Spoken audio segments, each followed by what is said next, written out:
Oi pessoal, meu nome é William e a gente está aqui hoje começando um projeto muito legal, né? Eu sou da área de negócios, sou consultor em gestão empresarial e em parceria com meu amigo Cláudio, a gente teve uma ideia de trazer, né, para as pessoas os nossos conhecimentos, enfim, compartilhar com todos, né? Dividir aquilo que a gente adquiriu ao longo do tempo. E a gente vai começar falando agora e fazer uma temporada voltada para terceirização industrial, tá? O Cláudio, ele é especialista na área de indústria, né? E especificamente cosmética, é onde ele tem uma grande bagagem, certo, Cláudio? E aí eu gostaria que você falasse um pouquinho disso aí, Cláudio, da sua trajetória, seu conhecimento. Olá, tudo bem? Tudo bem contigo, William? Joia. Tudo bem, Felipe? Tudo. Essa nossa conversa, na verdade, a gente já vem tratando isso há algum tempo, né? Verdade. Porque o que acontece é que o crescimento, assim, dessa área do Espírito Santo, ele tem sido uma coisa muito expressiva. Como eu presto serviço para muitas empresas, eu tenho percebido um crescimento, assim, contínuo de empresas e que em algum momento tinha só uma marca própria, produzia para si, mas resolveram produzir para outras, que é a terceirização. Uhum. Que cresceu muito a demanda de pessoas físicas e jurídicas que resolveram ter uma marca de cosméticos. Falando especificamente de cosméticos. E quanto tempo você está nessa área, Cláudio, de cosméticos? De cosméticos eu já estou mais de 30 anos. E você é trabalhando formado em de quê? fábrica, eu sou em administração e direitos também. Ah, é? E na área de cosméticos especializou em alguma coisa? Técnico em química, sou formado em direito e administração de empresas. Legal. E aí o que acontece?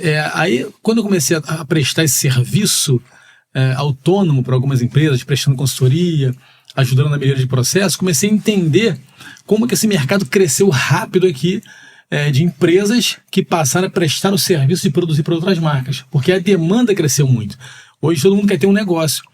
E principalmente mulheres, quem vem da área da beleza, começou a querer ter sua própria marca de cosméticos, começou a descobrir essa possibilidade real, de procurar uma empresa, pegar o sonho, pegar a ideia e tornar isso em realidade, transformar num produto e com escala industrial. O cara começa a vender na vizinhança, daqui a pouco está colocando em loja, começou a escalar a venda do produto. E para isso precisa ter um suporte, que é a fábrica que produz essa marca para ela. E a pessoa não precisa investir nisso, né? E a gente está aqui com o Felipe também, né? Felipe, fala um pouquinho da sua bagagem, que eu sei que você tem muita para compartilhar. Bom dia, William, tudo bom? Joia. Eu sou Felipe, sou engenheiro químico. Além de engenheiro químico, eu tenho a especialização em qualidade industrial e assuntos regulatórios, com foco em indústria cosmética e saneantes. Elas são parceiras porque são RDCs, legislações da Anvisa, que são praticamente gêmeas. Então, quando a gente faz uma especialização, a gente faz a outra também. Eu tô há 10 anos no mercado cosmético. Na verdade, esse é meu 10º ano. Que legal, parabéns. E há mais ou menos 3 anos, né, Cláudio? 2 anos e meio que eu tô prestando consultoria, que eu já não estou focado em uma empresa só como CLT. E você passou por grandes empresas, né? Quais são as empresas? Passei por algumas empresas aqui no estado. Eu fiquei 7 anos na Noir Cosméticos, que foi, assim, a minha escola mesmo. O que eu sei hoje, eu agradeço a eles. Então, um abraço pro Johnny, que é o dono lá da fábrica. Ele sabe que ele foi um grande professor para eu estar aqui hoje. E aí, depois, eu passei uma temporada rápida na JSA e pulei para a indústria farmacêutica. Fiquei 2 anos na indústria farmacêutica porque eu queria ter esse conhecimento de algo mais rígido. Entendi. Sobe bastante a régua, né? Indústria farmacêutica.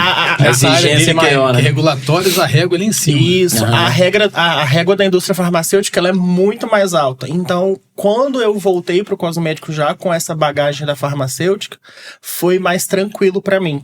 Perfeito. Entendeu? Me deu mais segurança como consultor. Porque então, hoje, para estruturar uma indústria, você conhece bem de toda a necessidade, né? Da parte técnica, sim. Legal. E, Cláudio, você passou por grandes empresas também, né?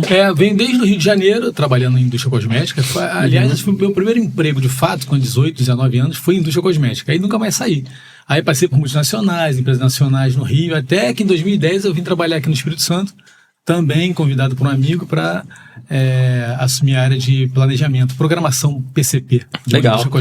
Bom, já falar com o pessoal aí para não deixar de curtir o vídeo, seguir a gente, tá bom, pessoal? Mas o objetivo aqui também é trazer informações para ajudar quem quer ou, de repente, ter uma fábrica, né? Exatamente. Opa, eu quero estruturar. Então, o Cláudio e o Felipe estão aqui, eles podem ajudar. Ou quem tem uma marca e quer, ao invés de ter que ter toda uma estrutura, né, ali um custo, ele terceiriza isso. Que eu acho que o grande caminho hoje é esse aí. É esse, né? A grande possibilidade. Eu acho que isso trouxe para o mercado uma possibilidade grande de negócio para muita gente. E como é que começaria? Então a pessoa tá lá, ela tem ela deseja ter uma marca de shampoo, talvez ela tenha já um salão consolidado, né, enfim. Ou ela é uma pessoa renomada e quer montar uma marca de cosméticos, primeiro que você falou, tem que ter o sonho, tem que ter essa vontade. Tem Legal. algumas histórias assim que eu pude participar ao longo da minha história com esse trabalho, que eu acho que são assim, emblemáticas. Eu conheci uma ex-modelo e aí acontece que ela tinha um perfume que o avô dela havia feito de forma bem artesanal. O avô dela, ele era perfumista, assim, de forma empírica, né? E ele foi lá, pegou a raiz, com não sei o que, de uma árvore e criou um perfume. E ela tinha aquela lembrança de criança do perfume que o avô fez. Aí ela era modelo, ela pegou, se aposentou, tal, aí ela resolveu resgatar isso. Aí a primeira coisa que ela fez foi, ela queria resgatar, mas de uma forma oficial, legalizada. Ela buscou uma empresa, justamente a empresa que eu trabalhava no Rio de Janeiro, para replicar essa fórmula. E aí, com a ajuda do P&D, o pessoal de pesquisa e desenvolvimento, eles chegaram lá na fórmula ideal, o que o avô dela usava, ele não existia mais, e aí criou o perfume, e a partir daí ela começou a botar nas plataformas que vendem perfume. Ela começou já um negócio bem... legal, bem estruturado. Sim. E ela botou nessa plataforma e o perfume começou a bombar. E eu participei dessa criação, dessa montagem da ideia dela, né? Isso é um lance legal. Então, isso é uma possibilidade. Uma pessoa física, uma pessoa comum, que tem uma ideia, alguma coisa que ela já pensou, ela viu e ela queria colocar isso em prática. Então, ela tem esse recurso, que é buscar uma empresa que produza, uma empresa legalizada, que tem esse caminho, vai desenvolver esse produto para ela.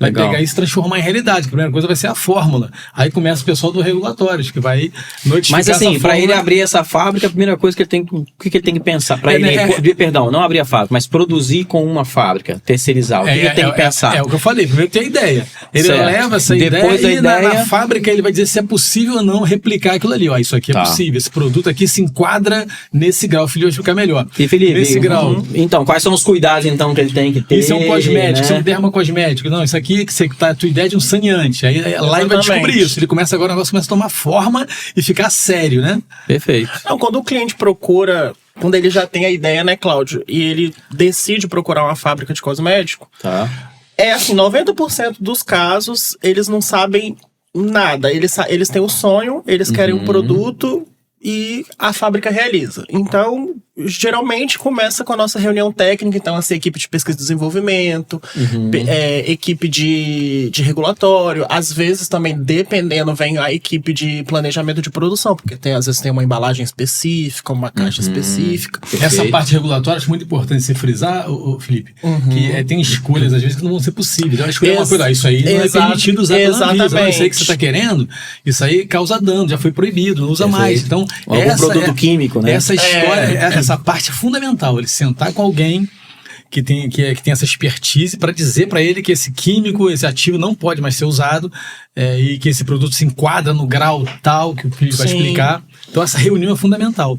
Perfeito.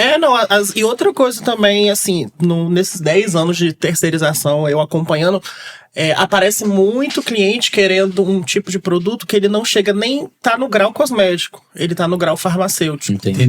Entendeu? Então, assim, um grande exemplo mesmo é shampoo com cetoconazol, que é o famoso shampoo para caspa. Entendi. Indústria cosmética não pode produzir. Fazer, tem que ser uma indústria farmacêutica. Tem que ser uma indústria farmacêutica. Ele tá tratando, né? Porque ele tá tratando. A proposta é uma proposta de tratamento.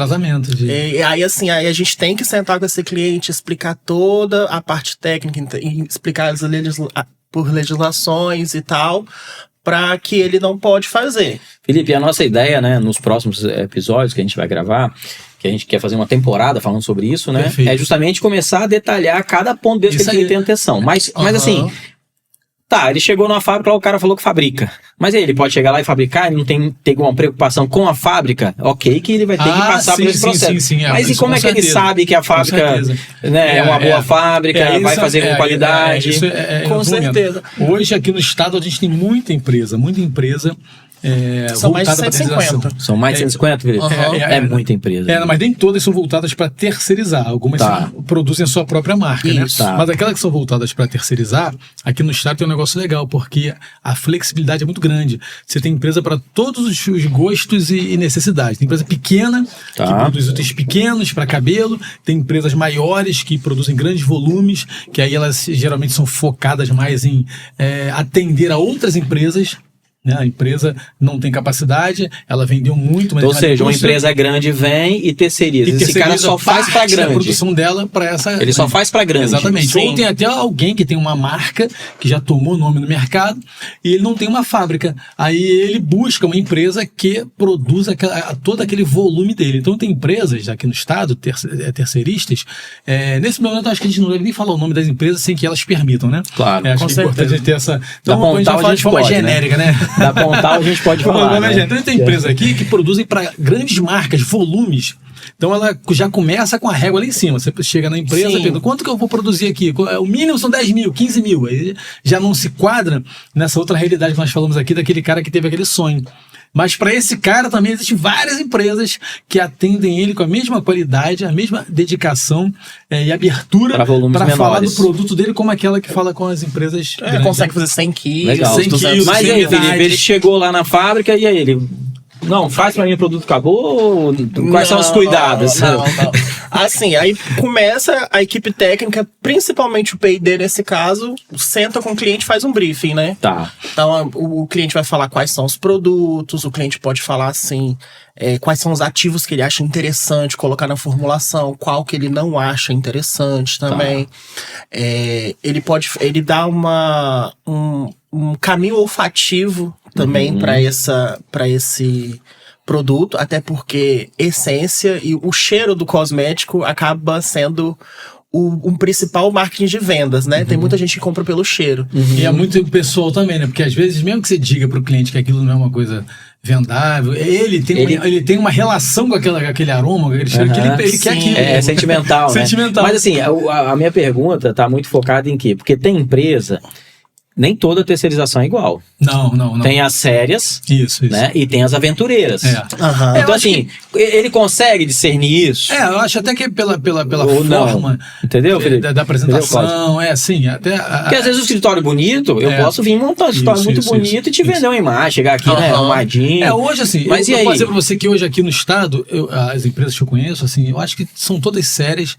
Existe a possibilidade de ter alguém aí clandestino, mas você não conhece, né? Nem conhece, acho que o próprio mercado, ele exclui isso. Porque quando você faz um produto, olha só, vamos lá. Se eu crio um produto, vou na empresa e eu quero comercializar isso. Eu só vou conseguir colocar esse produto numa prateleira, entregar ele, divulgar na internet, se todas as informações que estiverem ali foram informações oficiais, legais. Então, se alguma empresa estiver agindo de forma errada, ela vai ser barrada aqui na hora que o cliente tiver que posicionar no mercado em relação àquilo. Então, já vai filtrar por aí. Perfeito. Entendeu? Mas agora, dentro do que você falou, pra você continuar, uma coisa importante, a questão do P&D. É que muitas empresas não têm esse setor de P&D para desenvolver, para sentar. Então, o que aconteceu? É uma coisa muito legal. Aqui no estado tem várias outras empresas menores que são empresas só especificadas em P&D. São escritórios que tem um laboratório só para desenvolver a tua fórmula. Eu também conheço alguns, não posso falar aqui porque eu não tenho a permissão deles, mas do que no Você pode falar de mim. Tem o Felipe que faz isso, desenvolve, pronto. Aí pode ser que uma indústria que você procure para produzir seu produto diga, olha, eu não faço aqui o desenvolvimento. Perfeito. Eu não vou criar a tua forma, mas tem uma empresa específica para isso, que tem expertise só para isso. Criar a fórmula, te dar sugestão de embalagem, te dar ideia de produto, aí você vai nessa empresa primeiro, vai fazer todo esse trabalho, e essa empresa talvez indique outras indústrias que vão produzir para você. Então tá criando-se uma rede aqui, que se retroalimenta, né? Você vai numa empresa que desenvolve o cosmético, desenvolve a fórmula, ou tem um formulador lá, né? Já tem uma expertise, ou engenheiro farmacêutico. Aí ele te dá a fórmula, te deu a ideia do produto. Aí ele mesmo te indica já as fábricas que são possíveis produzir aquele produto dentro da tua expectativa. Essas fábricas, elas podem te ajudar com os fornecedores. Olha só como é que vai se retroalimentando e a rede vai crescendo. Com fornecedores. Porque tem esse detalhe também, né? Onde eu vou comprar essa embalagem? Os insumos, né? Onde eu vou comprar essa essência aqui que eu quero, exatamente essa daqui? E aí começa, e o meu rótulo, quem vai desenvolver a arte do meu rótulo? Aí tem um outro profissional. A indústria, ela te ajuda Pode ser que você tenha uma localizar indústria, todas essas pessoas. Pode ser que tenha uma indústria, existe isso, que seja completa. Ela te entrega tudo isso. O artista que faz cria o teu rótulo, que desenvolve a embalagem, que faça a tua fórmula, mas a grande maioria não. Ela vai te indicar especialista em uma área. E vai dizer pra você, não, tem esse artista, design aqui, que vai criar um rótulo pra você. Só você falar para ele o que você quer, ele vai te dar ideia. Bom, tem muito assunto, né, Cláudio? Por isso que você tá falando aqui nos próximos, a gente vai desdobrar cada um desses. Exatamente. Como, por exemplo, fornecedor, como é que você vai tratar isso? O artista, que é fundamental. Né? O desenvolvedor, que é o caso do Felipe. Uma coisa que frisar, assim, sobre a indústria de terceirização, a gente aqui no estado tem, acredito que nos outros estados também, mas tem 2 casos muito específicos. A indústria, como você falou, que é completa, ela vai ter tudo. Tá. Mas também tem uma outra indústria que ela também é completa, mas ela não é personalizável. Explica melhor isso aí. Posso te explicar. Essa indústria que não vai ser personalizável, ela vai ter, por exemplo, assim, 5 fórmulas de shampoo, 5 fórmulas de condicionador, 5 fórmulas de máscara, 4 opções de essência. Eu tô falando. Ela tem produto de prateleira, ela tem um catálogo pronto. Exatamente. Aí você, aquele ou aquele. Aí você vai chegar lá e você. A terceirização ativa, ela leva pra você, tem essas opções aqui. O que você quer? O que você quer? Eu vou botar sua marca, o que você quer aqui? Esse é um processo. Exatamente. Aí você vai chegar e você vai montando. Eu vou querer essa fórmula, eu vou querer essa embalagem, eu vou querer esse rótulo. E assim. Acaba sendo mais barato.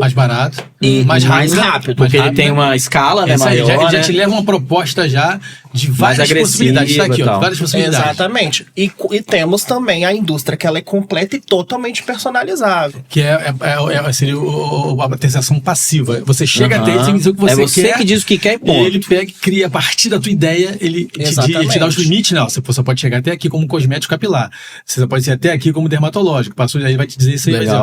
Tá, eu vou desenvolver pra você dentro dessa característica, com esses ativos, isso aqui. Vou te entregar isso, tá? Esse é legal, que é o que ele falou. E nesse caso, geralmente, a fórmula é só sua, né? Exatamente. Por mais que seja a propriedade... Pra onde você for, você leva a sua fórmula. Isso. Não, nem sempre. Se você pagar por ela. Se você pagar por ela. Se você pagar por ela, você tem a fórmula, é tua exclusiva, ele vai usar só pra você. Aí eu quero produzir em outro local. Mudei pro Rio de Janeiro, quero fazer lá. Você vai, a fórmula é tua. Agora eu posso também criar a tua fórmula, né? O industrial. Mas a propriedade intelectual fica da fábrica. Fica na fábrica. Tá, mas não vamos aprofundar muito não, porque você tem que deixar a curiosidade aí, pessoal. Agora, Felipe, eu queria que você falasse o seguinte, pros 2 lados. Então, a gente acabou voltando muito para quem quer ter uma marca própria. Né? Mas vamos falar dos 2 lados. Quais cuidados tem em relação à Anvisa? Tá? O que ela exige? O que ela vai exigir da indústria? Então, eu vou lá, vou produzir, eu tenho que saber que ela tem que estar pronta para isso, e o que ela vai exigir de mim também como marca, né? Porque eu tenho que ter. Com certeza. Quais são? Fala aí. Então, começa primeiro que as indústrias sérias, todas têm um alvará sanitário e uma autorização de funcionamento da Anvisa. A famosa AF. Famosa AF. E isso é muito tranquilo de se pesquisar, porque existe a consulta pública da Anvisa, você coloca o CNPJ da empresa e você tem todo o histórico dela ali. Se ela foi... Você consegue ver até se ela já foi fechada em algum momento, se ela teve alguma autuação. Tem algum histórico negativo, né? Às vezes o histórico não é nem negativo. É assim, por exemplo, uma matéria-prima deixou de ser legal no país. Então aí cai os registros. Vai aparecer lá no histórico. Entendi. Igual, por exemplo, teve o exemplo agora das pomadas capilares. Então, todas as notificações de pomada capilar foram derrubadas. Então, se você entrar quase em qualquer fábrica hoje em dia, quando você for pegar o histórico dela lá na consulta pública... Que produzia pomada, vai estar. Não significa que seja uma conduta errada. É porque aconteceu... Houve a mudança na legislação. Aí foi afetado, mas não significa que é uma conduta errada da empresa, né? Mas o que mais que ele tem que tomar cuidado em relação a isso? A Anvisa aí, porque... A Anvisa tem que tomar cuidado assim também, se a empresa tem um responsável técnico sério. Eu até fiz um post no meu LinkedIn essa semana sobre a importância do responsável técnico, porque eu até conversei com o Cláudio hoje mais cedo aqui fora da câmera, que existe os responsáveis técnicos porque a legislação obriga. Mas muita fábrica talvez não teria, se não fosse obrigatório. Entendi. Entendeu? As pessoas não enxergam a importância do responsável técnico. Só que o responsável técnico, eu falo isso porque eu sou responsável técnico de algumas fábricas. Ele é o que vai unir o P&D, o regulatório, a parte científica e até chegar ao produto final. Ele não só coordena a indústria. Porque o responsável técnico também Ele dá tem. limite, né? Ele dá esses limites. Porque se esse produto der problema lá no dentro do que você mercado... perguntou, a pessoa que agora decidiu por ter uma marca própria, voltada para o cosmético, né? Artesanista, ela tem que entender que agora ela é responsável por aquilo. Se der algum problema no mercado, ela vai responder solidariamente com a empresa que fabricou. O fabricante vai ser procurado. Isso é importante falar. Mas ela tá lá, no rótulo Não aparece. adianta ela achar assim, não foi eu produzi... Não, no rótulo aparece né? o distribuidor lá e o fabricante. Que é o dono da marca. Que é o dono da marca. E a indústria que então produziu. Ele é esse responsável, solidário com o cara que A produz. Anvisa vai primeiro na fábrica. Então Entendi.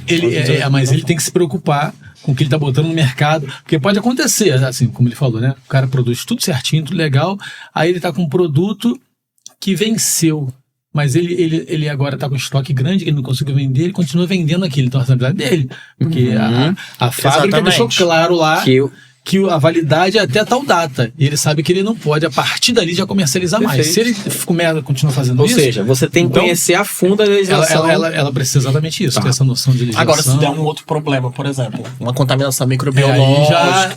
O conteúdo, já a responsabilidade da A fábrica. responsabilidade é da fábrica. A fábrica que tem que fazer o responsável recall, técnico responde por isso. Responde por isso. Responde por Tá. isso. Cláudio, agora sim, né, pincelando outros assuntos. Pro dono da indústria, que eu acho que até um pouquinho mais para você isso aí, né?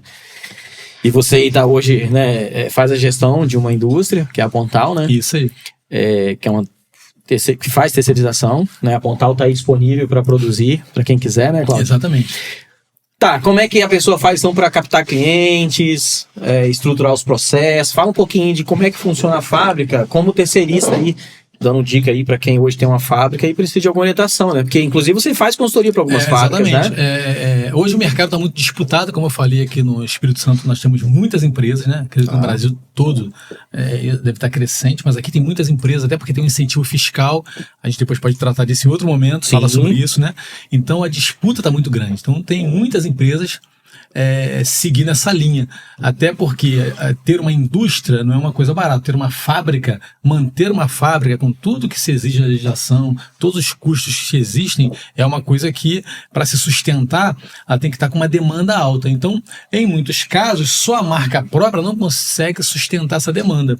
Então as empresas estão optando em pegar a tecnologia que ela tem, a expertise que ela tem naquele produto ou em outros e ampliar esse trabalho terceirizando. Ele ocuparia essas horas disponíveis, exatamente, talvez que ele tivesse ali, aumentar o faturamento, terceirizando para outras empresas. Então, por esta razão, a concorrência aumentou muito, né? Então, por isso, o dono de indústria que pretende entrar por esse caminho, já está nesse caminho, ele tem que fazer um trabalho muito grande com propaganda, mostrando o trabalho dele, usar todos os canais disponíveis na internet, ter alguém, um representante que entenda do assunto, que é a parte mais complicada que tem. Porque hoje, o interessante seria ter alguém da empresa que entenda de assuntos de terceirização para explicar tudo isso que nós falamos aqui e levar essa proposta até o cliente. Muita gente tem interesse, está querendo aí, está aí agora ouvindo a gente que quer terceirizar, quer ter uma marca e não sabe desses detalhes, das possibilidades de custo, quanto que ela teria que investir, uma barreira muito grande que existe é isso. A pessoa não sabe quanto que eu posso investir, quanto que eu tenho que investir. Sim. Eu fico as perguntas que eu recebo muito de cliente, eu fico preso à empresa, eu vou ter que fazer todo mês, se eu produzir com você esse mês, eu sou obrigado a comprar mês que vem? Então, são detalhes que quem vai fazer isso é a área comercial. Então, hoje, para a indústria, respondendo a tua pergunta, que quer crescer nessa área, ela tem que ter um setor comercial estruturado no conhecimento, entender bem isso para levar isso até o cliente. E expor isso através dos canais possíveis de mídia e uma pessoa específica que possa dar esse crescimento, dizer, olha, para você produzir aqui, a condição é essa, os volumes são esses mínimos, você não está preso ou está, tem um contrato, e aí o custo, detalhe. Então, hoje, de mercado. O empresário que quer seguir por esse caminho, ele tem que se estruturar muito bem na área comercial, respondendo a sua pergunta, né? Eu gosto de ficar dentro do foco da pergunta. Porque a concorrência é grande. Perfeito. Tem muitas empresas, e se você quiser, depois pode botar aí no link aí do nosso podcast, que eu vou dar dica de muitas empresas que são parceiros meus, outros que vão passar a ser, que pode produzir a tua marca com qualidade. Legal. E o legal é que são muitas possibilidades, desde daquele cara que é o mínimo, daquele até cara o cara que tem uma produção maior. Ok? Só complementando aqui a resposta Não, do Cláudio, é uma tendência, assim, que eu sempre bati na tecla e eu tô começando a ver isso agora. É que o vendedor, a área comercial, ele não tem que saber só vender. Ele também tem que ser um pouco técnico. Tem que conhecer do processo. Eu não tô falando que ele precisa ter a mesma expertise que, por exemplo, que eu. O cara que produz efetivamente, Exatamente. cuida ainda, mas ele tem que ter um conhecimento vasto, né? Exatamente, porque quando o cliente está conversando com esse especialista de vendas, ele vai ter mais segurança. Ele não pode gerar falsa expectativa. E não é toda hora que o responsável vai poder estar lá junto numa mesa de negociação. E não pode se criar uma falsa né? expectativa no cliente. Ele prometer uma coisa, ele quer fazer tudo que é possível. Só que você começa a restringir. Quando ele chega né? na hora, o produto ele cai por uma situação que não é nada do que ele pensava no início. Mas por quê? Ele tinha limite, que ele não conhecia. Então é bom que o vendedor, que o comercial, entenda esses limites e diga para ele, ó, se o produto é isso aqui, só vai chegar até tal lugar. Não tem como ir além disso. Tem que procurar, então, outra empresa. Não que não seja possível, mas aqui não é possível isso. Aí já está na linha farmacêutica, por exemplo, né? Vão ter que buscar empresa desse segmento para fazer o teu produto. Ó, isso aí é saneante. Você tem que fazer em outro local. Tá. Agora, Cláudio, tem uma questão que a gente sempre fala sobre isso, tá? Que você chega nas empresas, você se assusta. Que é o quê? Às vezes o cara tem uma capacidade enorme de produção e você tá vendo ele produzir ali coisa assim, ridiculamente pequena, ínfima em relação ao que ele pode. Como é que ele pode melhorar isso aí? Né? Qual é a ajuda aí? Isso aí é o grande problema, acho que do Brasil, de um modo geral, né? Não só da terceirização, que é o processo, né? Melhoria contínua de processo. Tá. É uma coisa que o tempo inteiro o empresário tem que estar ligado. E agora... O grande barato é que agora ele está sendo forçado a olhar para isso com mais atenção pela escassez de mão de obra. Hoje, em função ou ele melhora da a produtividade mudança que teve no mercado, da escassez de mão de obra, porque a mão de obra ela pulverizou para muitas outras áreas, Legal. Autônomos e outras áreas que a gente não é nosso assunto para tratar agora, mas ele precisa agora, mais do que nunca, otimizar os processos dele. Investir em máquinas em alguns momentos, em tecnologia para isso e constantemente na melhoria do processo. Porque um dos problemas da terceirização que o empresário não pode deixar chegar é nos prazos de entrega, no atendimento ao cliente, atendimento de prazos, né? O cliente, quando ele começa o projeto, ele já tem ideia de venda, quem que ele vai entregar. Sim, ele então tem todo o investimento ali, aí né? ele precisa que isso seja atendido com qualidade. Então, para isso, o empresário precisa investir em melhoria de processo eu passo o tempo inteiro. Isso vai dar produtividade, isso vai reduzir o custo, porque se você melhora, otimiza, você usa menos pessoas, Legal. Você tem menos perda. Perda é uma das coisas que mais ele tem que estar atento, porque agora ele está trabalhando com um produto de alguém que pagou para receber exatamente aquilo ali. Então, se você tem uma perda, você vai entregar menos. Ele vai te pagar menos, porém tu gastou mais. Então ele precisa ser... Você aumenta o custo, né? Aumenta o custo. E assim, eu tenho passado, a gente Você passa pelas empresas, nisso, né, para fazer aí uma consultoria em gestão, etc. E quando você faz um planejamento estratégico, uma das principais coisas que você tem que mexer é em processo. Porque assim, você vê tanta perda de tempo, energia gasta indevidamente, coisas que uma pessoa só poderia estar fazendo. Tem três pessoas, processo amoroso, repetindo processos, ou o contrário, né? Às vezes você realmente precisa ter duas pessoas, um especialista naquilo que ele faz bem feito e passa pro próximo. E às vezes um detalhe, você vai numa fábrica, com uma mudança simples, o cara ganhou uma produtividade enorme, né? Aumentou a velocidade, usa menos. Aí uma outra fábrica está cometendo aquele mesmo erro. Então, a consultoria serve para isso, para ajudar. A gente já até passou por isso, né? Com certeza. Um cliente em comum. Tem um cliente que contrata tanto o Cláudio quanto a mim e a gente... Isso aí. Então essa melhoria, às vezes, uma coisa assim, um detalhe, que às vezes uma pessoa com o olhar de fora, ou que já visitou muitos lugares, ela tem experiência devida, né? Faz também, aquela né? alteração ali simples, muda aquela mesa de local. Tem algum exemplo assim que você lembra de uma indústria que você chegou, sem citar nomes, né?